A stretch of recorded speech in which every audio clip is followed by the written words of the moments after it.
Malam Sobat Atlantis, kita ketemu lagi di acara obrolan bareng tentang Atlantis. Kali ini kita akan melanjutkan obrolan kita minggu lalu, yaitu teleportasi part 2. Sebetulnya Atlantis ini banyak kaitannya, cakupannya. Namun ini Mas Agung, kita tunggu sebentar. Ya, ini ada Mas Nogo dari Jogja juga sudah masuk yang akan membantu pertanyaan. Halo, Mas Agung. Mas, Halo, halo. Kedengeran, Mas ya? jelas kedengaran. Oke, makasih. Ya, Mas Agung. Ini kita akan membahas teleportasi part 2. Kita sudahin saja part 2 karena kalau nanti terlalu lama topik-topik berikutnya jadi tidak tercover. Apalagi minggu depan, Rabu depan, kita akan membahas topik yang kekinian, yang lagi tren, yaitu tentang Laut Cina Selatan dalam kaitannya Atlantis. Ini menarik sekali, dan ini banyak pertanyaan yang masuk ke kami tentang isu-isu COVID, Laut Cina Selatan, dan sebagainya. Namun, malam ini saya rasa tidak ada pertanyaan yang perlu saya bacakan. Jadi kita bisa langsung aja kita ngobrol, kita lanjutkan teleportasi ini di part 2 atau terakhir dalam rangkaian area 36 dan teleportasi. Monggo Mas Agung, silakan saja dimulai. Ya, pada dasarnya gini ya, bahwa ini ada satu peradaban besar, dan peradaban besar ini tidak mau kita masuk ke sana. Jadi mereka mempunyai kemampuan yang sangat luar biasa, dan mereka membatasi wilayah mereka dengan dinding yang tidak bisa kita tembus, tapi mereka menteleport kita dari pindah dari satu wilayah ke wilayah yang lain, sehingga seolah-olah kita berjalan mulus, uh, seolah-olah berjalan tanpa ada mereka, tanpa tanpa melalui wilayah mereka, tapi tanpa tahu kalau kita pernah lewati wilayah itu. Gitu. Yang kita namakan teleportasi seperti itu. Jadi wilayah yang ini kita namakan area 36 karena kita menemukannya berdasarkan kompas itu ada penyimpangan 3,6 derajat tadi yang dulu pernah kita ungkap. Jadi di sini ada satu peradaban yang tidak bisa kita masukin di wilayah itu. Nah, kemudian untuk ininya, uh, cara teleportasinya sendiri, minggu lalu mungkin sedikit sudah kita singgung yang apa penyebabnya dan sebagainya minggu lalu mungkin sudah cukup jelas. Nah, sekarang kan beberapa ciri-ciri tempat yang akan kita perjelas. Ciri-ciri tempat yang sering menjadi titik-titik seperti itu biasanya ada. Kan di sini masalahnya kita ngomong antara dua hal ya. Yang pertama garis batas wilayah kita dengan mereka, dan yang kedua gerbang menuju ke wilayah mereka. Yang gerbang yang tidak akan gampang kita menemukan itu. Butuh ini, penelitian cukup lama dan pengenalan ini ya berdasarkan beberapa serat kuno dan sebagainya untuk mengerti kira-kira seperti apa sih wilayah seperti itu. Nah, di sini kan eh, bagaimana sih kita mengenali? Yang pertama kalau misalkan daerah itu kira-kira ada garis batasnya. Jadi kan sebenarnya kan kita dipindah dalam jarak yang cukup jauh, tapi kita nggak merasa gitu kan. Yang pertama, kadang-kadang kita nggak sadar kalau misalkan kita lihat matahari. Nah, matahari itu di depan kita ada danau atau ada sungai gitu. Maka matahari tersebut ketika masih dalam kondisi agak miring, jadi belum tepat di atas kepala kita gitu, misalkan masih pagi atau pas sore hari, itu kan matahari kelihatan ada di depan kita. Maka seharusnya kan ada bayangannya di sungai atau di danau yang tempat kita berdiri tadi. Kita lihat bayangan tersebut simetris enggak. Jadi kalau mataharinya di sini ya bayangannya di sini gitu. Kalau mataharinya di sini bayangannya di sini, ada di sini bayangan di sana gitu. Itu gejala awal yang layak dicurigai. Nah, mungkin gambar yang itu bisa ditunjukkan, Pak. Saya lupa gambar keberapa, tapi yang gambar yang ada Oke, di sungai itu, ada di danau gambar itu, yang ada matahari, yang ininya ada. geser gitu. Oke, Ini Mas. Ini Mas. Ya, ya itu sebenarnya kelihatan ya mataharinya agak ke kanan, bayangannya agak ke kiri, gitu. Sebenarnya kalau misalkan di kondisi nyata itu akan lebih jelas lagi, lebih lebih kelihatan lagi. Cuman di sini memang kadang-kadang orang tidak waspada dengan hal tersebut. Cukup Pak. Oke. Ya cukup itu gambar itu cukup. Itu adalah kondisi yang bisa kita lihat bahwa di titik itu ada sesuatu yang layak kita curigai. Kalau tidak, ini kan berarti antara yang layar yang mana gitu atau dua-duanya layar. Yang jelas ada bayangannya tidak match gitu. Jadi ya seperti kita kalau misalkan berdiri di atas kapal, maka bayangan kita harusnya tepat di ini kan, di bawah kita gitu. Jadi kalau orang melihat dari seberang, maka seharusnya bayangan tepat di bawah kita, bukan bergeser agak ke kanan atau agak ke kiri gitu. Kadang-kadang nggak jauh-jauh amat gitu. Jadi kadang-kadang memang nggak begitu terlalu kelihatan kalau pergeserannya itu cuman berapa gitu. Tapi kalau kita waspada akan kelihatan ada pergeseran seperti itu. Itu yang pertama ya. Terus yang kedua kadang-kadang tingginya juga nggak sama. Misalkan ini batas airnya, ini mataharinya, kan dari batas air ke matahari sekian, berarti bayangan sekian gitu, harusnya segitu. Ini kadang-kadang juga nggak, ininya batas matahari sekian, ininya ke terlalu jauh atau terlalu pendek kalau pas segaris atau geser ke kanan atau geser ke kiri, itu yang sering kita perhatikan di situ. Itu adalah yang layak kita curigai ya, bahwa di situ dekat dengan garis batas. Yang kedua itu yang bisa kita perhatikan mungkin kalau yang senang jalan-jalan ke hutan atau jalan-jalan ke pegunungan, ketika kita berada di hutan lebat gitu, maka seharusnya kan di hutan itu tidak ada sumber cahaya. Jadi ketika di atas kita ada awan, maka kalau awan itu awan tersebut ini apa namanya di bawahnya memantulkan suatu cahaya, itu sudah layak dicurigai. Kecuali kalau kita ada di dekat Jakarta, terus di atas Jakarta ada awan, Jakarta malam hari kan layak ya kalau misalkan lampu pada nyala gitu sehingga ada pantulan sinar dari bawah, itu masuk akal. Tapi kalau kita ada di tengah hutan dan jauh dari pedesaan dan jauh dari perumahan, bahkan jauh dari perkotaan, tapi ada bayangan seperti itu di atas, nah itu layak dicurigai. Itu ciri-ciri yang kedua. Jadi ada ini siang hari atau malam hari, Mas? Malam hari, Pak. Oh. Ya. Ini ada pertanyaan apa itu? Saya lupa bawa kacamata. Lanjut aja, Mas. Udah dijawab, Mas. Mas Nogo. Oke. Malam hari, Pak. Atau turuk atau sore gitu. Kadang-kadang seperti itu. Karena di sini kan cahaya itu ada sumbernya. Nah, kalau hutan, itu nggak ada sumbernya. Sumbernya harus ada dari pedesaan terdekat. Dan kalau itu hutannya lebat banget, terus kemudian ada bayangan seperti itu, ya berarti itu jelas bahwa ada sesuatu yang menerangi, tapi tidak di area kita, tapi bocor ke area kita, gitu kan. Ini teori atau memang ada, Mas? Yang banyak, seperti Pak. Hutan tadi. Oh, ada beneran ya? Itu ada beneran. Itu yang paling gampang kita lihat di daerah sekitar Lumbir, Pak. Perbatasan Jawa Tengah, Jawa Barat, sekitar Lumbir, salah satunya seperti itu. Kita juga pernah menjumpai itu di Kalimantan, di Sulawesi, di dekat Ventira, di dekat batas Ventira itu ada yang saya serahkan ke Bapak waktu itu, ada gambar tentang ngata Ventira. Ini, Mas, ya? Ini, Mas, ya? Ya, itu belakang kita hutan, tebing tepatnya, tebing hutan. Dan harusnya tidak ada cahaya sama sekali dari arah belakang karena itu sudah hutan lebat.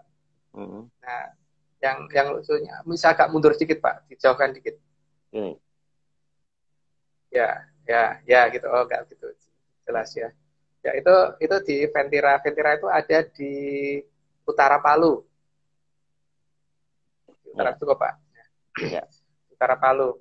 Di situ malah lebih ekstrim lagi karena hampir tiap tahun, apakah tahun ini terjadi lagi apa enggak, saya nggak tahu ya, tapi beberapa saat yang waktu saya ke sana itu hampir tiap tahun itu terjadi yang namanya ada orang itu beli mobil mewah, entah itu BMW atau Hmm. Mercy atau dua-duanya itu Hmm. dibeli dan dibayar cash, kemudian rombongan itu dibawa masuk ke hutan Pentira dan tidak pernah ditemukan. Hmm. Dan tapi rutin itu. Jadi seperti seolah-olah mereka itu sedang menguji seberapa teknologi kita, seberapa tinggi teknologi kita dibandingkan dengan teknologi mereka, maka mereka yang mereka cari adalah kendaraan mewah. Hmm. Hmm. Itu cerita, kalau pernah ke Vetira, cerita masyarakat di sana pasti akan Hmm. banyak gitu tentang masalah seperti itu. Sebenarnya hal tersebut tidak cuma di situ sih, ada beberapa tempat lagi. Hmm. Kalau di Jawa mungkin ini ya, yang agak-agak mendekati itu adalah kasus hilangnya bis Pahala Kencana waktu itu. Hmm. Bukan hilang sih, tapi tersesatnya bis Pahala Kencana di daerah Hmm. Grobogan, di hutan Hmm. Grobogan di daerah mana itu dekat Purwodadi ya, selatan Purwodadi. Hmm. Ada hutan kan di situ. Waktu itu karena ada perbaikan jalan, karena Hmm. sopir bis merasa bahwa dia orang yang tinggal di wilayah itu, sehingga dia merasa mengenali daerah tersebut, maka terus kemudian berbelok masuk ke hutan, Hmm. karena dia pikir nanti kan akan ada jalan yang membawa dia ke jalur utama lagi gitu. Hmm. Jalur memutarnya dia merasa tahu. Tapi yang anehnya waktu itu tiba-tiba pada saat dia tersadar, Hmm. tiba-tiba di depannya sudah tertutup pohon jati. Mau Hmm. mundur nggak bisa, karena di belakangnya juga ada pohon jati. Jadi yang jadi masalah adalah Hmm. bagaimana bis itu bisa masuk ke situ, sementara kanan, kiri, depan, belakang Hmm. semuanya pohon jati. Jadi kayak diangkat, Hmm. ditaruh di situ gitu kan. Hmm. Itu itu juga juga ini apa di Pala Hmm. Kencana itu kan jelas ya beritanya Hmm. banyak gitu di internet, jadi bisa Mas, dicari ini gambarnya. Mas di Serpong, ini barusan saya dapat cerita. Jadi arah exit tol, arah ke AIS itu ada jalan ke kiri, arah kecamatan. Nah, itu ada kuburan. Nah, kuburannya itu letaknya itu tinggi sekali. Nah, suatu saat ada orang tukang jualan bakso, dia ngontrak di situ dari Jawa Tengah. Nah, waktu malam dia jualan bakso, dia ngelihat ada kok rame-rame kayak ada pertunjukan wayang gitu. Nah, terus dia ya eh, jualan di situ. Nah, begitu pagi dia itu sadar, jadi duitnya itu berupa daun dan dia ini gerobaknya ini mengkrok-mengkrok di atas kuburan itu dan itu dia nggak bisa turun karena sangat tinggi sekali. Jadi bentuknya itu eh, tepatnya dia di belakang perumahan The Green gitu. Nah, akhirnya dia dibantu penduduk turun dari situ, tapi terus udah pulang. Tapi banyak saksi. Ini cerita saya konfirmasi banyak beberapa orang yang warga sekitar itu yang nolongin si penjual bakso ini. Nah, apakah tempat seperti ini juga di apa curigai sebagai tempat area 36 atau teleportasi? Dan kalau iya, kita penelitian kita seperti apa, Mas? Bagaimana bentuk cara kita mengamati ini supaya kita tahu bahwa di situ pintu menuju Atlantis? Gimana, Mas? Silakan. Oke, kemungkinan pertama adalah itu malah gerbang Pak, bukan bukan cuma garis batas ya. Jadi di situ tempat orang berkumpul, dan masalahnya juga kadang-kadang itu dari pihak sana juga ya seperti seperti kita Pak. Kadang-kadang ada rasa iseng kan, pengen Hmm. godain orang lain gitu. Mereka juga kadang-kadang ada masyarakatnya ada yang begitu gitu. Walaupun pasti juga dapat teguran sih dari wilayahnya sana sendiri. Hmm. Jadi layak yang dicurigai tempat itu ada daerah batas yang membatasi kita dengan wilayah mereka itu ya. Hmm. Cuman memang kuburannya ini kan dipakai untuk membuat supaya seolah-olah orang berpikirnya bukan ke situ. Mungkin karena daerah itu sudah dicurigai orang bahwa itu merupakan suatu gerbang atau apa, maka mereka mengadakan acara seperti itu supaya pemikiran kita bergeser ke arah yang sifatnya mistis kan, sehingga Hmm. tidak diteliti, Hmm. sehingga kita nggak curiga dan tidak teliti gitu. Dan tidak ada keinginan untuk melihat ke sana. Hmm. Jadi itu sengaja mereka lakukan kemungkinan seperti itu. Ya memang kasihan sih tukang baksonya jadinya. Hmm. Gak gondok sih kalau mengalami hal seperti itu, juga marah juga.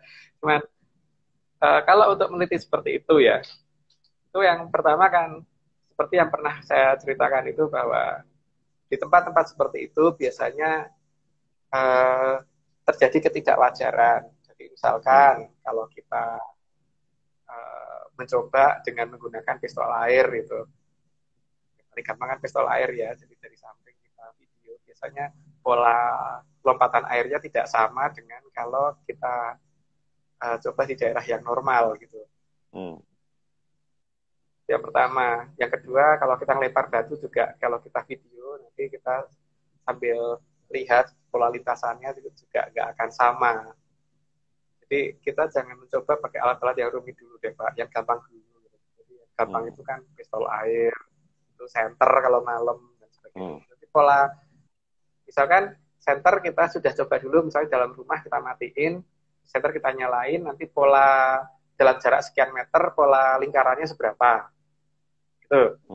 Jadi di tempat itu kita nanti bawa layarnya, terus kemudian kita centerin. Nah, pola centernya itu sama nggak? Atau lebih besar atau lebih kecil? Kalau ya harusnya sama, dari jarak yang sama harusnya sama gitu. Jadi kita harus ukur jarak yang cukup akurat, terus kita centerin bentuknya sama apa tidak. Kalau tidak sama ya berarti ya layak dicurigai. Jadi, kalau itu seperti itu. Kalau itu untuk membedakan garis batas dan dengan garis batas ya. Jadi kalau untuk gerbang lebih repot lagi, karena gerbang itu kan kita selain itu juga butuh bantuan asap khusus ya yang bisa nangkep cahaya dari pihak sana gitu.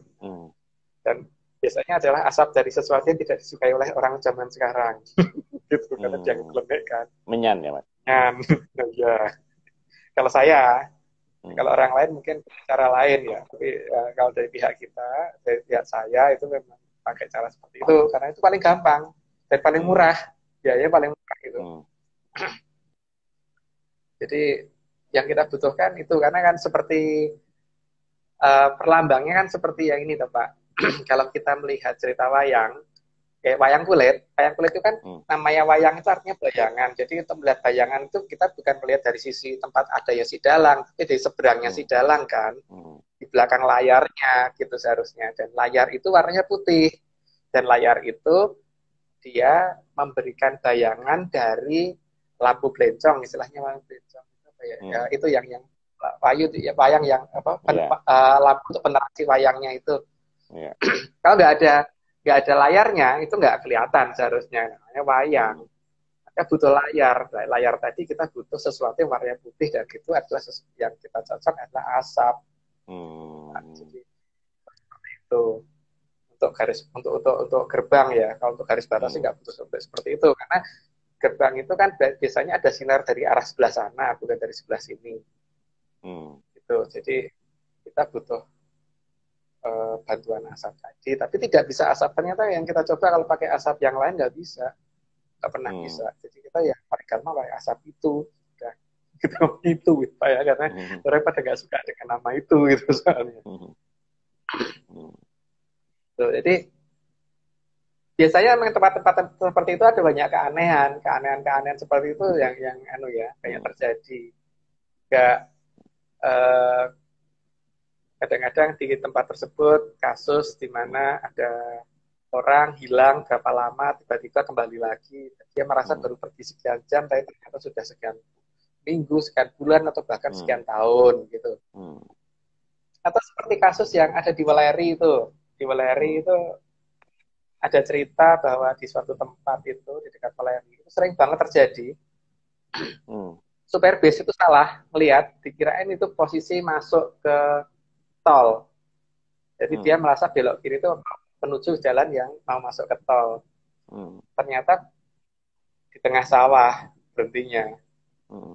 Dan di sana juga ada cerita dari masyarakat setempat. Dulu Jepang itu pernah menyerang wilayah itu dengan menggunakan kekuatan darat dan udara.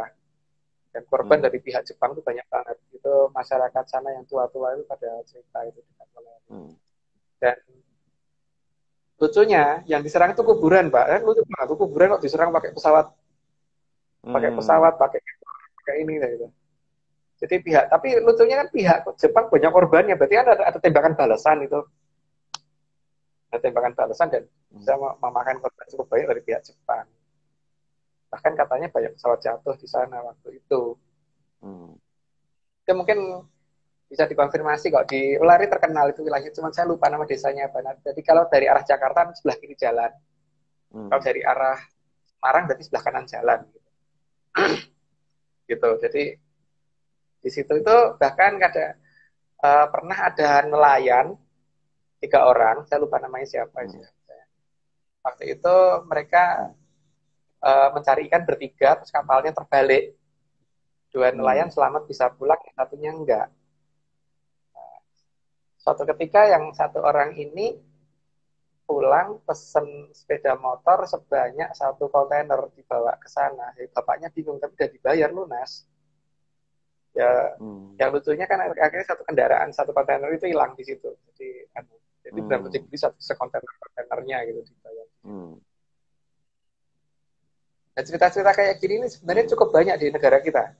Cuman Mas, masalahnya kan kita kan ini di Detik News saya bacakan sedikit. Ini ada Sabtu tanggal 20 Juni itu ada berita cerita pria di Brebes tenggelam 16 jam dan diajak wanita ke istana.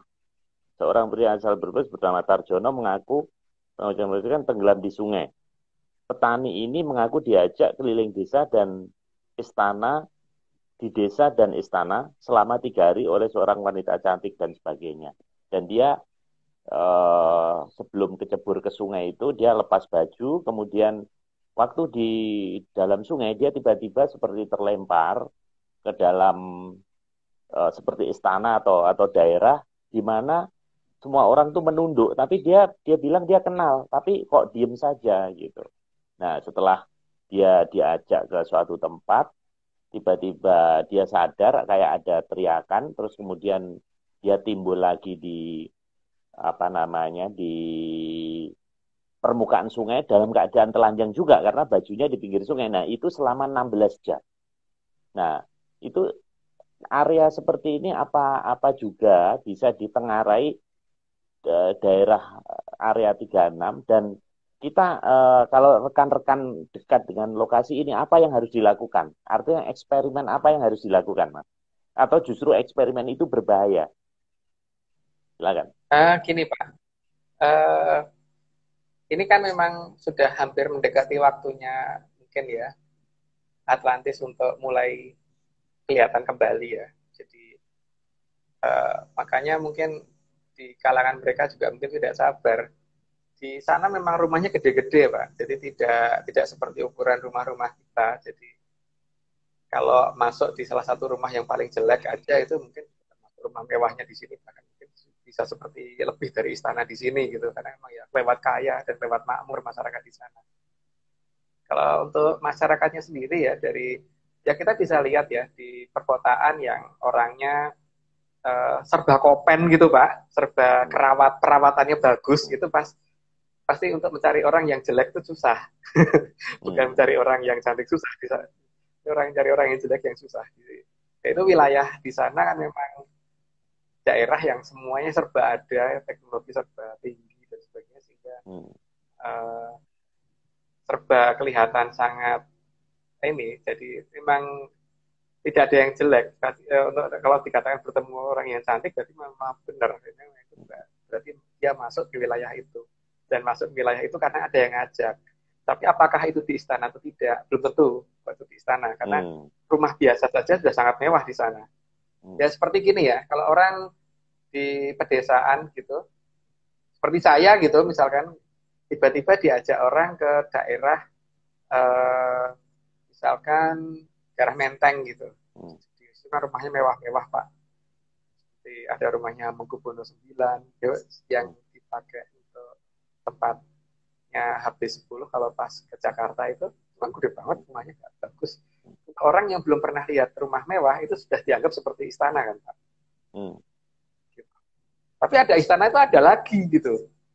Jadi kadang-kadang di sini ada masalah di situ. Dan di sini memang masalahnya teleportasi itu ada 2 hal sih, ada yang menguntungkan dan tidak menguntungkan. Yang menguntungkan itu kalau kita bisa memanfaatkan itu untuk pergi ke suatu tempat yang cukup jauh dan menggunakan sarana itu sehingga waktunya jadi lebih pendek. Itu menguntungkan. Tapi yang tidak menguntungkan kalau kemudian kita masuk ke wilayah yang tidak kita kenal dan kemudian keluarga kita akan menganggap kita hilang dalam waktu yang cukup lama. Atau kita pindah ke tempat yang tidak kita kenal dan masih di wilayah kita tapi tidak kita kenal, jadi akhirnya malah tersesat kan. Seperti misalkan anak kecil itu yang waktu Bapak ceritain itu, dia tidak ada rencana untuk pindah ke tempat yang tidak dia kenal waktu itu, tapi untuk dia bawa handphone, kan, jadi bisa nelpon keluarga itu dijemput di mana gitu. Tapi kan logikanya harusnya dia nggak sampai situ gitu. Jadi nggak menguntungkan. Nah, di sini kalau menurut saya sih ya ini terserah, karena ada semua pasti ada resikonya. Kalau belum ngerti bener, sebaiknya jangan nyoba sih. Jangan nyoba. Masalahnya gini, kalau bertemu dengan ya di kalangan kita saja itu kan ada orang yang baik, ada orang yang tidak baik gitu kan. Di kalangan sana kan juga pasti begitu kan. Jadi begitu ada orang masuk, kalau ketemu orang yang baik nggak apa-apa Pak. Kalau ketemu orang yang baik kan celaka itu nanti. Atau ketemu sistem keamanan mereka itu model penjaga perbatasan dan sebagainya itu bisa bermasalah. Kalau kita kembalikan ya nggak masalah. Tapi kalau dikembalikannya di tempat yang kita asal kita nggak apa-apa. Kalau dikembalikannya agak jauh dari tempat kita lah itu yang masalah. Apalagi kalau tadinya berenang dan lepas baju, terus kemudian kembalikan tempat yang jauh dari bajunya gitu kan. Malu banget Pak. Seperti itu. Nah, Mas, ini sebenarnya kan ini peradaban yang maju. Nah, pada saat kita masuk ke dunia dia itu kita curi teknologi dia terus kita bawa ke sini itu mungkin nggak? Karena kan tujuan kita apa? Mempelajari Atlantis, teleportasi. Ini kan berarti di sekitar kita ini ada satu makhluk peradaban yang sangat cerdas, yang teknologinya tinggi. Nah, kalau kita masuk ke dalam lewat teleportasi, kemudian kita balik lagi dengan membawa oleh-oleh gitu, itu mungkin nggak, Mas? Untuk mendapatkan teknologi atau ilmu yang futuristik itu mungkin nggak seperti itu? Semua itu sangat mungkin Pak, tapi itu juga harus melihat dari sisi mereka juga kan. Mereka kan pasti juga ada batasan mana yang mau mereka share dan tidak. Jadi istilahnya kalau mencuri kayaknya nggak bisa karena mereka punya ini ya penjagaan yang cukup ketat. Kalau mencuri kayaknya akan susah. Tapi kalau mereka pas lagi mau membagikan dengan kita itu sangat mungkin. Tapi itu tergantung mereka kan, bukan tergantung dari kitanya. Juga tergantung dari kita bagaimana kita menangkap itu. Karena pengetahuan cukup kompleks itu kan tidak akan segampang itu gitu loh. Semuanya butuh dasar teori dan sebagainya yang akhirnya bisa membentuk suatu mesin atau suatu peralatan tertentu gitu. Makanya kan kalau kita melihat di masa lalu ya, di zaman Nazi dulu, Hitler itu kan pernah bikin suatu pesawat yang bentuknya mirip yang terbang dan yang bisa terbang beneran, cuma nggak pernah diungkapkan. Dari mana mereka dapat itu kan itu pasti dapat bocoran. Tapi kan kita nggak, itu dia punya caranya dan kita belum gitu masalahnya, punya cara negosiasinya dengan dari bangsa Arya yang ada di bawah Atlantis ini gitu. Tapi ya itu masalahnya kan sana mencoba mencari itu, kita kan belum Pak, belum mencoba mencari aja tidak, dan menganggap mereka aja enggak gitu. Jadi kalau mau dibantu pun ya mau dibantu apa gitu sama mereka. Soalnya kita nyari juga enggak, mengenal juga enggak, berusaha tahu juga enggak, malah nganggap mereka hantu ya gitu loh saat ini. Sehingga ya terjadi ya seperti saat ini. Iya. Ya, seperti misalnya gini Mas, leluhur kita, anggap aja yang terkenal Jongko Joyoboyo misalnya. Nek wis Pulau Jawa Kalungan Wesi. Nah, pengertiannya kan ada rel kereta api, kemudian jalan tol, kan kita nggak kebayang ini dulu. Nah, kalau leluhur kita kan hanya meramalkan apa yang akan terjadi. Nah, kalau kita lebih cerdik lagi, kita mengambil teknologinya, mengambil teknologi masa depan, kemudian kita bawa ke sini kan lebih bermanfaat, bukan hanya meramal akan begini, akan begitu. Nah, itu kalau itu eksperimen itu bisa dilakukan kan, atau kita bersahabat lah paling enggak. Toh kita juga enggak musuhin juga kan, kita dianggap bangsa bodoh. Kita bersahabat dengan mereka, pertemanan, nah dengan harapan kita bisa mendapatkan ilmu-ilmu yang misal apa gitu kan lebih bermanfaat itu Mas Agung. Gimana itu Mas? Kita sedang mencoba itu Pak, kita sedang melakukan itu memang. Tapi memang kita tidak umumkan itu ke masyarakat memang, karena ya kita juga tidak mau terima resiko dari ini ya kebaikan mereka kemudian gara-gara kita ngajak orang justru malah jadi ada masalah baru. Itu yang pertama itu ya. Hmm. Terus yang kedua, misalkan kita diundang ke sana dalam jangka waktu yang cukup lama gitu, ada orang yang ikut dan nanti keluarganya bagaimana Pak? Apakah akan dianggap hilang gara-gara kita? Terus setelah itu apakah anak itu pada saat ikut kita nanti di sana kalau nggak mau pulang gimana gitu? Karena tempat yang sangat bagus itu kan juga kadang-kadang membuat orang lebih kerasan di sana daripada di sini kan. Itu makanya memang kita tidak bicara untuk hal-hal seperti itu. Tapi kita mencoba, emang ya. Kalau kita ditanya emang iya kita mencoba untuk hal seperti itu. Cuman kita ungkapkan. Dan memang iya, tapi memang belum sampai pada teknologi yang ini ya, yang sampai yang sudah mereka miliki belum kan kemampuan dari kapasitas otak saya dan teman-teman yang pernah ikut itu tidak bisa belum bisa menjangkau keseluruhan. Tapi untuk hal-hal kecil paling tidak iya gitu. Mal seperti bagaimana sih apa sih salahnya di teori dasar kita seperti di matematika salahnya apa, fisika salahnya apa, sudah mulai diberitahu pelan-pelan. Makanya ini kan saya sedang ngelis urutan bahwa apa sih yang membuat kita nggak maju, seperti misalkan kita ada salah teori di bagian ini sehingga alat ini nggak bisa ditemukan. Kita salah perhitungan ini sehingga bentuk seperti ini tidak bisa dibuat, gitu kan. Itu sedang kita urut memang. Dan Pak Marius kalau mau ikut membantu ininya, bikin tulisannya, saya senang banget masalah itu. Karena boleh. Keren. Sedang kita urut memang. Yeah. Makanya kan dulu sempat kita bikin grup namanya Greget Nusantara, itu kan salah satunya itu menunjukkan, ini loh di fisika ada yang salah ini. Tapi akhirnya kita hentikan dulu karena saya juga tidak mau kalau semuanya langsung kita ungkapkan, akhirnya sana justru malah nggak suka kalau ini terungkap keseluruhan gitu kan. Saya juga harus melihat batasan-batasan bahwa mana sih yang diizinkan sama mereka dibuka di umum dan tidak gitu. Memang belum semuanya kita buka. Dan memang sudah ada beberapa penerapan-penerapan yang tidak bisa kita ceritakan di sini, sehingga bagaimana kita mendatangi sana, bagaimana kita masuk ke lautan tanpa basah dan sebagainya, memang belum kita ceritakan ke masyarakat.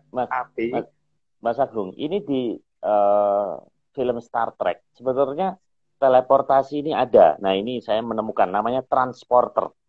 Jadi ini adalah alat yang dipakai dalam film Star Trek. Ini convert person or object into energy pattern, kemudian dematerialization, kemudian di beam ke target location, kemudian di convert lagi ke material lagi. Nah, ini kalau dilihat kan ini kan jauh dari klinik ya. Ini artinya ini luar biasa gitu. Jadi yang kita obrol ini teknologi yang dahsyat gitu. Nah, ini kalau pendekatan apa ya, spiritual atau pendekatan apa tadi itu kita bisa menerapkan, ini kan luar biasa kan. Artinya di dalam Star Trek sendiri gitu. Itu cerita fiksi pun ini juga topik ini juga menjadi satu bagian atau episode yang mencengangkan gitu. Nah, ini maksud saya bisa nggak kita pecahkan, misalnya rumusnya gimana, atau kalau dijabarkan dalam teori fisika atau kimia segala, ini teleportasi ini gimana Mas? Bisa nggak? Jadi kita juga nggak kalah kita dengan asing kan gitu. Iya, kita sedang mencoba merumuskan pelan-pelan Pak. Karena ya keterbatasan dari kemampuan kita juga ya, yang pertama itu ya. Tapi pada dasarnya teorinya nggak begitu, yang kita terima ya, nggak begitu. Beda banget. Berarti teori Einstein salah Mas. Massa jadi energi. Energi jadi massa. Betul, tapi tidak seperti itu yang dilakukan mereka, tidak seperti itu yang saya tahu. Jadi gini Pak, pada dasarnya kalau kita melakukan hal yang membosankan, maka kita akan merasakan waktu yang berjalan melambat cukup lama. Dan kalau kita merasakan waktu melambat, berarti jumlah gambar per detik yang kita terima akan lebih banyak daripada orang normal. Kalau kita merasakan kondisi yang lebih lambat lagi, maka kita akan merasakan akan melihat gambar yang lebih banyak lagi dan semuanya akan bergerak makin pelan. Dan ketika pelan tersebut makin kita bergerak bisa merasakan hal yang sangat pelan tadi, maka dari satu berkas cahaya ke berkas cahaya yang lain kita bisa lihat jaraknya, jedanya bisa kita lihat. Nah, kalau itu bisa kita lihat, maka kita minimal kalau kita bisa menghindari berkas cahaya tersebut, jadi kita bisa kelihatan. Yang pertama itu yang dinamakan dengan aji kemayan kalau di Jawa atau aji panglimunan, tergantung ya. Terus yang kedua, berarti kan kalau kita bisa melihat semua yang serba pelan, jika kalau kita ini bergerak, maka gerakan kita itu kan jadi sangat cepat kan Pak, dan belum tentu bisa dilihat orang. Tahu-tahu kita sudah sampai mana gitu kan. Nah, masalahnya di sini untuk membuat suatu kondisi yang membuat kita menjadi merasakan waktu itu lama, itu kan yang diketahui oleh orang zaman sekarang itu baru dengan satu ketakutan. Kalau orang ketakutan kan pasti merasakan waktu yang lama. Yang kedua, orang yang sedang sakit, orang di opname di rumah sakit dan pengen cepat pulang itu malah rasanya nggak jalan-jalan. Sedang menunggu orang, misalkan kayak menjemput orang menjemput saudara di stasiun gitu. Kondisi-kondisi ini kan membuat kita jadi waktu melambat, tapi melambatnya tidak melambat sampai pada posisi yang diinginkan gitu. Terus berpuasa itu juga begitu, atau kita mengalami hal yang tidak nyaman.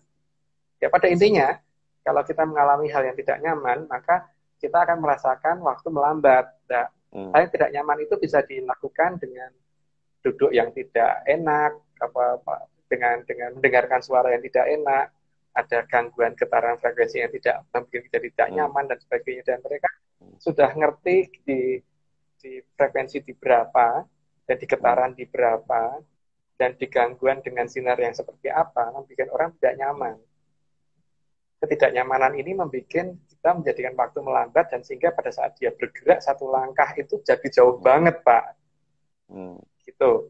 Tapi tidak seperti yang diceritakan di Star Trek itu yang saya tahu. Karena itu dari hasil hasil gak boleh ngaku kalau katanya teman-teman. Hasil yang kita lakukan tapi gak boleh ngaku gitu. Jadi seperti itu. Jadi beda, jadi tidak orang istilahnya dipetani dulu, diurai dulu, terus baru dipindah, terus kemudian digabung lagi, enggak begitu. Enggak begitu ya. Itu. Enggak. Tidak. Yang saya tahu enggak loh ya, tapi enggak tahu kalau ada orang lain yang bisa membuat seperti itu ya monggo, tapi kalau yang saya tahu rata-rata tidak melakukan hal seperti itu. Karena artinya kan fisik manusia masih fisik manusia, tidak dijadikan fisik lain dulu gitu. Dan makanya rata-rata tempat teleport yang kita temukan adalah tempat terbuka, seperti misalkan Gunung Kendali Sodo sama Gunung Swakul, itu kan tempatnya terbuka, bukan tempat tertutup. Dan tempat anak yang Bapak ceritakan hilang itu kan juga tempat terbuka kan Pak, dengan tempat tertutup. Jadi seperti itu. Tapi gangguan di situ itu memang sengaja diciptakan sehingga terbentuk yang namanya waktu memanjang. Itu yang seperti itu. Jadi ini yang sedang kita teliti Pak. Nah, dan kita tidak bisa cerita di frekuensi berapa, itu belum bisa cerita. Nah, ada kaitannya nggak Mas? Titik-titik tempat area 36 teleportasi ini dengan angker. Kan seolah-olah kan kenapa selalu angker? Jadi kita bingung nih sebetulnya. Ini antara klinik atau memang di situ ada satu peradaban maju yang kita curigai gerbang. Kenapa selalu di tempat seperti itu? Atau kebetulan atau memang mereka memilih di tempat seperti itu, Mas? Apakah maksudnya di gedung perkantoran yang modern gitu? Misalnya di Jenderal Sudirman, Tamrin gitu. Apakah ada juga gerbang teleportasi itu? Atau hanya tempat-tempat yang seperti kayak tadi di gunung, di tempat-tempat yang sepi, gimana Mas? Ada Pak, di tempat-tempat modern. Jadi pada dasarnya kan saya sudah menunjukkan ada dua hal ciri-ciri. Jadi dari bangsa Kajiman sama dari bangsa manusia yang bertindak seolah-olah mereka itu hantu gitu kan. Kalau bangsa Kajiman memang hantu, itu di Jawa namanya alamnya namanya Ariloko. Gitu. Nah biasanya nenek moyang kita sudah batasin kasih tanda bahwa Kita lihat tandanya apa? Tandanya dari sesuatu hal yang alami atau sesuatu hal yang tidak alami. Misalkan tandanya dari tugu. Tugu itu kan sesuatu hal yang dibikin manusia ya. Berarti ini batas dengan peradaban lain yang juga sama-sama manusia tapi tidak bisa kita lihat. Tapi misalkan dibatasi dengan pohon beringin atau pohon dewandaru atau pohon randu. Ini berarti batas ariloko dengan kita. Jadi batas memang dari bangsa-bangsa halus beneran gitu, Pak. Jadi di sini memang ada seperti itu, memang ada. Jadi bukan saya ngomong nggak ada, tapi beda. Ciri-ciri batas wilayahnya ditunjukkan dengan hal yang sangat berbeda. Kita bisa melihat dari, misalkan bentuk batasnya candi, oh berarti ini batas dengan peradaban yang kita kenal seharusnya. Yang seperti kita. Tapi kalau batas itu dari sesuatu yang sifatnya alami ya, alamiah itu berarti seperti pohon, gunung, bukit itu alami. Walaupun bukit itu bukan benda hidup, tapi bukan yang dibikin manusia. Gitu. Itu berarti memang batas dengan kalangan mereka, kalangan Harimau namanya. Jadi bangsa memang bangsa yang tidak kelihatan. Nah terus mereka memang kemudian supaya kita tidak berpikir terlalu panjang dan supaya kita tidak curiga keberadaan mereka, memang mereka kemudian berusaha membuat seolah-olah tempatnya angker. Nah, dengan begitu kan nggak akan berpikir jauh, Pak. Ya yang mikir, oh ini pasti demit, gitu kan. Oh ini pasti pengajiman, itu masih lembut, hanya begitu. Tidak akan dipikirkan lebih lanjut. Sehingga untuk keamanan wilayah mereka juga lebih baik, karena kita kemudian tidak berusaha untuk mencari itu apa, gitu. Oke. Gitu. Mas ini ada masih beberapa slide mungkin bisa diterangkan Mas karena waktu tinggal 15 menit. Ini ada gambar danau ini apa nih kira-kira Mas? Apa yang mana?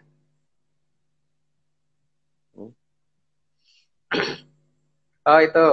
Ini sayangnya kurang jelas ya bahwa di sini itu ada danau. Waktu itu ini saya foto di Singkarak. Atasnya itu terang, tapi lihat di sebelah agak ke kanan dikit Pak. Nah, itu kelihatan ada satu bayangan di danau. Ini Mas. Ada satu bayangan di danau ya. Dan masalahnya kan ketika ya nggak match.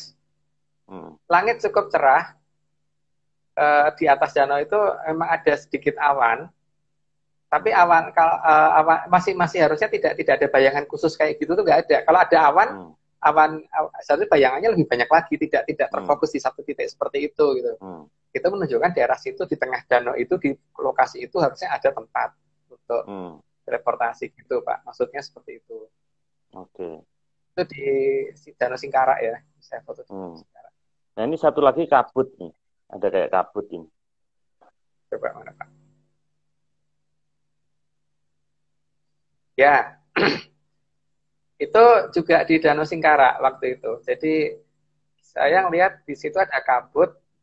Terus kita nyoba mendekati itu pakai kapal. Kabutnya nggak ada. Tapi teman yang di pinggir ngomong loh itu masih kamu masuk ke dalam kabut itu. Tapi kita masuk naik kapal ke sana kita nggak merasa masuk ada kabut di situ. Tapi dari kejauhan kelihatan ada gitu. Artinya kita cuma bisa melewati kabut itu tapi nggak pernah bisa nyentuh kabut itunya gitu loh. Ya nggak tahu apakah orang lain bisa tidak. Tapi saya waktu itu begitu gitu. Salah satu ciri-ciri yang menunjukkan keberadaan batas wilayah tadi. Kalau ini yang ini kan tadi ya, yang matahari, kemudian lihat bayangannya nggak match, besarnya mataharinya beda, terus matahari bayangannya lebih ke kiri daripada matahari yang asli, gitu. Jadi di situ kan kelihatan bahwa tidak match dengan ininya. Wah ini di mana Pak? Di hotel ya? Saya lagi di Bandung nih, Mas. Jadi apa namanya tadi traveling Cirebon Bandung. Jadi ya kebetulan jam 9 bisa balik ke hotel. Makanya demi Atlantis Series ini. Menarik Mas. Itu menarik. Tidak ini Pak. Tidak di tidak suruh rapid test gitu kalau ke Bandung. Enggak. Kita bawa surat aja. SIKM nggak apa-apa. Masih surat Jakarta. Ya, penugasan, surat penugasan dari kantor. Gitu. Oh, gitu. Ya. Oke, Kalau di jadi sekitar daerah sini ada juga Mas, di sekitar Bandung sini. Tadi kita ngelihat banyak gunung-gunung itu seperti KM berapa tadi, KM 88, KM 99 gitu. Itu KM apa 96 Pak, KM KM 96? 96.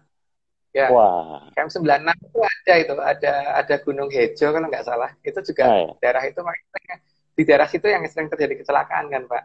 Hmm, Kecelakaan itu kan kadang-kadang ketika itu lagi aktif dilompatkan, dan lompatnya ngagetin itu, jadi nggak, hmm, jadi pengemudinya jadi seolah-olah kaget aja karena dari sini tiba-tiba ke sana sehingga nabrak, hmm, atau tapi ya kadang-kadang yang ini yang bisa pegang kendali dengan benar-benar masih bisa menghindar dan jalan normal lagi, cuman dia merasa oh aku mungkin ketiduran gitu kan, maksiat hmm. gitu, dia ler gitu, jadi Dan ada merasa seperti itu.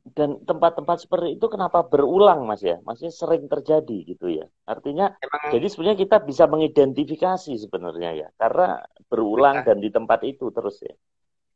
Iya, berulang dari tempat itu. Tanya di Bandung, Pak. Di Bandung itu ada di dekat Gunung Batu, terus dekat Dago itu juga ada. Banyak sih, banyak sekali. Sampai Hmm. beberapa tempatnya lupa. Dekat lapangan terbang itu juga ada.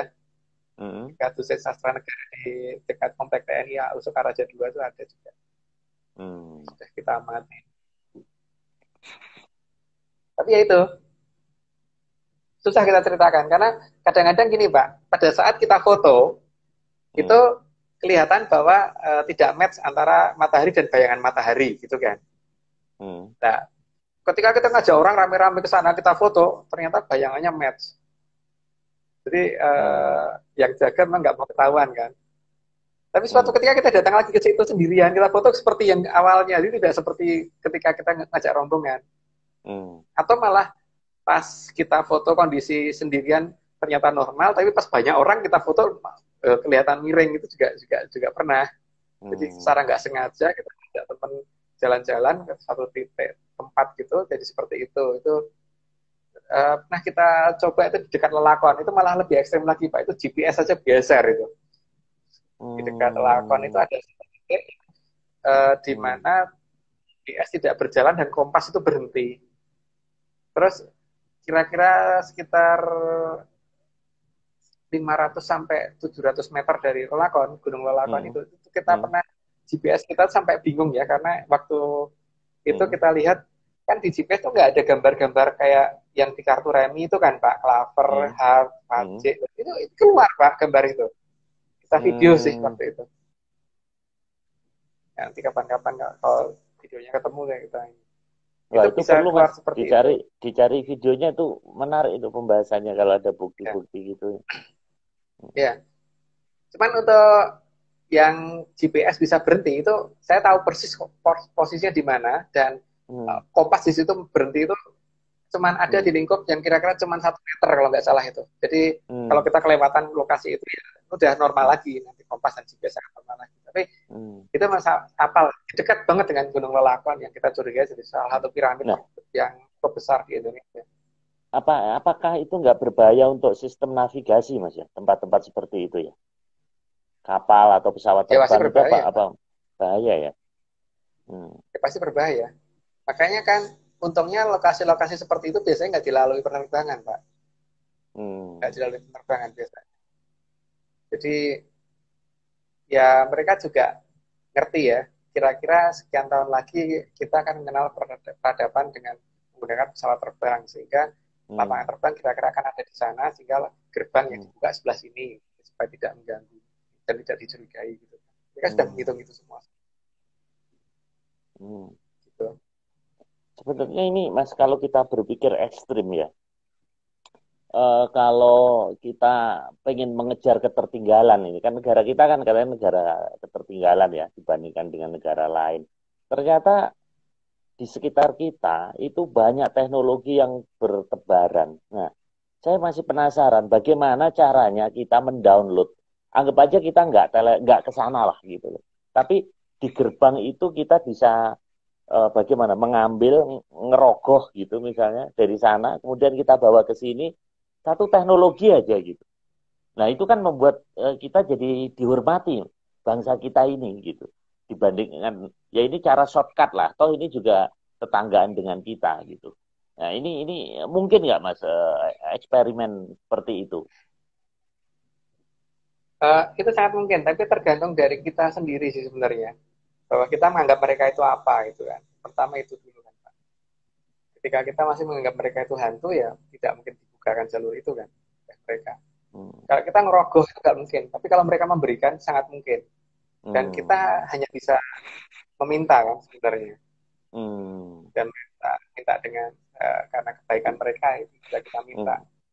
Pertama itu, terus yang kedua kan harus memulai dengan komunikasi kan. Komunikasi itu kan harusnya kalau yang paling baik Hmm. antara kepala negara ke kepala negara. Cuma masalahnya kan kepala negara di pihak kita kan menganggap itu nggak ada tuh Pak. Itu kan masalahnya. Kalau saya kan cuma rakyat biasa, jadi kalau saya ke sana ya komunikasinya mungkin dengan ya kalau bisa ketemu kepala negara ya bersyukur banget gitu kan. Tapi paling tidak saya ada usaha gitu. Walaupun mungkin tidak maksimal karena status Hmm. saya sebagai rakyat biasa Iya. gitu. Hmm. Nah, kalau misalkan kepala negara mungkin beda kasusnya, Pak. Seperti Presiden Soekarno gitu. Hmm. Kan ada hubungan dengan mereka sehingga negara kita pernah disegani banget oleh Hmm. negara lain. Hmm. Seolah-olah kita senjatanya dari Rusia, tapi Rusia ngirim berapa, pesawat kita bertambah jadi berapa banyak, Hmm. kapal kita cuma berapa, tapi Amerika yang kekuatannya segitu dibantu dengan Belanda, Inggris, dan Australia tetap minggir dari Irian Jaya, dari Papua tetap Hmm. minggir. Itu sangat sangat mungkin, Pak. Tapi kan masalahnya kan setelah zaman dari Hmm. Bung Karno sampai dengan hari ini Hmm. Ma- kan siapa yang kepala makanya Mas, negara kita siapa yang Mas, komunikasi dengan sana? iya, makanya kalau kita dengar cerita-cerita gitu ya, misalnya Panembahan Senopati, dia begitu berapa hari hilang, pulang dia dengan membawa pengetahuan ketatanegaraan, berperang, kemudian segala macam lah, bahkan teknik membangun istana pun, membangun kota gede pun saat itu, Mataram itu dia punya irigasi dan sebagainya. Bagaimana hanya dalam beberapa hari tiba-tiba dia mengerti. Terus kemudian Pak Karno, bagaimana Pak Karno bisa menjangkau apa visi-visinya ini bisa seperti itu. Nah, sebenarnya ada satu lagi misalnya Sosro Kartono yang kakaknya Raden Ajeng Kartini di mana Belanda sedang meeting membahas sesuatu, kemudian dia sudah tahu beritanya dan langsung ditulis, dia bisa hafal dengan sekian belas bahasa, bisa. Nah ini yang rasa-rasanya kok orang-orang hebat itu kenapa adanya di zaman dulu? Kok orang sekarang ini memang hebat sekarang ya, dari sisi angka ya, nilai bisa bikin Gojek, bisa bikin apa namanya macam-macam lah gitu. Tapi dalam hal skill, kemampuan individu ya. Kalau ini kan kemampuan kelompok kita ini. Tapi mereka individu-individu orang kita itu dulu kok bisa luar biasa itu gimana Mas? Itu proses normal atau memang mereka tadi hubungan karena tadi Mas Agung menyinggung hubungan dengan alam sana ini, dunia Atlantis ini. Kira-kira gimana Mas? Ada pembelokan ajaran, Pak, yang jelas. Ajaran Jawa ya, bukan ngomong ajaran yang di luar ajaran Jawa. Jadi ajaran Jawa ini sekarang digeser dari hal-hal yang sifatnya praktis ke teoritis. Jadi kalau saya terus terang nggak suka filsafat sih, kan di sini filsafat lah yang membuat kita jadi nggak nyambung gitu dengan hal-hal seperti itu. Jadi misalkan contohnya gini ya, di Jawa itu ada yang namanya Wahyu Astogroto. Dalam Wahyu Astogroto itu ada 8 dewa yang mendampingi manusia untuk menjadi seorang raja. Salah satunya adalah Bathara Baruna. Bathara Hmm. Baruna itu dewa laut. Bathara Baruna itu Bathara yang menguasai lautan. Hmm. Nah, di sini diartikan bahwa lautan itu ke tempat kemasukan kotoran seperti apapun akan tetap bening. Artinya terus diartikan bahwa orang yang dimomong Bathara Baruna itu artinya orang yang kalau kena masalah seperti apapun tetap bisa berpikir jernih. Itu Pak. Apakah itu salah atau benar? Kalau dilihat dari artinya sih seolah-olah benar. Tapi problemnya adalah Blora Barunanya dianggap nggak ada. Tidak ada proses bagaimana mencari Blora Barunanya, nggak ada. Gitu loh. Jadi personnya nggak ada. Jadi kalau misalkan saya berhadapan dengan Pak Marius, saya sibuk mencari arti dari namanya Pak Marius, tapi Pak Mariusnya saya anggap nggak ada. Gitu loh Pak. Itu masalah pertama. Sehingga beberapa sandi-sandi zaman dulu, sandi itu kan password. Kalau zaman dulu ngomongnya mantra. Password itu kan cuma satu kata yang itu, kalau mantra itu sampai banyak, itu sampai bisa sampai berbentuk puisi dan sebagainya gitu. Yang namanya sandi itu kan nggak perlu diartikan, Pak. Kalau kita mengartikan suatu sandi, ya malah tidak berfungsi kan. Misalkan Windows kita tulis jendela, benar artinya Windows artinya jendela, tapi kalau diartikan nggak bisa, Pak. Dan sandi itu biasanya banyak yang tidak ada artinya kan memang malahan. Itu masalah pertama ya. Yang kedua, problem kedua adalah di masalah bagaimana kita mengalami penelambatan waktu tadi. Kalau itu diganti dengan bagaimana kita supaya menjadi sabar, kita menjadi melatih kesabaran, melatih apa ini itu nggak nyambung. Jadi untuk orang Jawa loh saya ngomongnya ya, bukan untuk yang berhubungan dengan agama. Jadi kalau orang Jawa berpuasa bukan untuk melatih kesabaran, tapi untuk bagaimana merasakan waktu melambat supaya kita bisa melihat sesuatu yang tidak bisa dilihat orang lain gitu. Nah, ketika hal-hal dasar yang menjadi kunci untuk kita supaya bisa melihat dulu ini dirubah, kan sesuatu dasar itu kan kalau kita bisa melihat sama mendengar dulu kan Pak. Ketika dua hal ini yang dirubah diganti menjadi suatu filsafat yang tidak nyambung, ya kita kehilangan itu semua Pak. Dan di zaman dulu itu kan nggak diarti-artikan, itu ya itu gitu kan. Setelahnya itu dan ajaran-ajaran sekarang kan lebih banyak diarahkan ke bagaimana orang menjadi baik tapi nggak jadi sakti kalau kata teman-teman begitu. Jadi tidak, ya wajar kalau hilang akhirnya. Karena akhirnya hanya arahnya cuma bagaimana menjadi baiknya saja gitu. Padahal kalau dikatakan melatih kesabaran, kita bisa lihat sih salah satu orang yang manunggaling kawula Gusti itu kan Werkudara. Lah Werkudara itu mana ada ceritanya Werkudara sabar itu nggak ada Pak. Werkudara itu nggak pernah sabar, nggak nyambung jadinya. Ini waktunya tinggal berapa menit Pak? Masih 3 menit Pak. Masih terus. Masih 3 menit. Ya. Oke, jadi dua hal itu tadi ya. Itu masalah bagaimana kita bisa, pertama masalah mantra yang diarti-artikan, yang kedua masalah cara melihat yang diarti-artikan menjadi sesuatu hal yang lain, terus bagaimana harusnya melatih pendengaran juga diganti menjadi ajaran yang lain lagi, yang arahnya selalu menjadi orang baik dari orang baik gitu. Dan biasanya terus kalau misalkan kita tidak bisa, itu diarahkan bahwa karena kita kurang suci maka kita tidak bisa melihat gitu kan. Atau karena kita kurang ininya, sebenarnya bukan di situ problemnya, tapi masalahnya adalah memang bukan itu ajarannya. Jadi seperti gini loh Pak, kita tidak bisa mengerjakan matematika karena kita belajar PMP gitu, belajar PPKN kan emang bukan nggak nyambung. Jadi memang bukan itu. Kita pengen pelatihan masak ya harus belajar dari resep masakan, bukan belajar dari PPKN. Gitu. Jadi terjadi seperti itu. Ini ada ajaran seperti ini, tapi kita belajarnya moralnya ya nggak akan kena.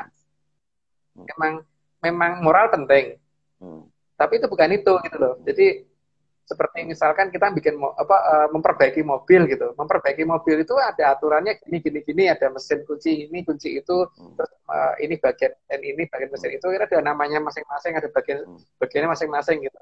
Itu bukan pelajaran PPKN, bukan pelajaran moral gitu loh Pak. Ya. Itu yang jadi masalah utama. Oke. Yang saya ketahui. Oke Mas, ini waktu udah tinggal 30 detik, jadi saya mau memberikan closing. Jadi tadi menarik. Jadi Atlantis ini suatu kerajaan, satu negara modern yang maju yang punya presiden. Makanya siapa tahu nih didengar Pak Jokowi membentuk satu tim pemburu gerbang Atlantis dan kita bisa berkomunikasi untuk mendapatkan ilmu yang bermanfaat. Oke Mas, selamat malam. Waktu sudah Ya, habis. selamat malam. Sekian, terima kasih. Terima kasih.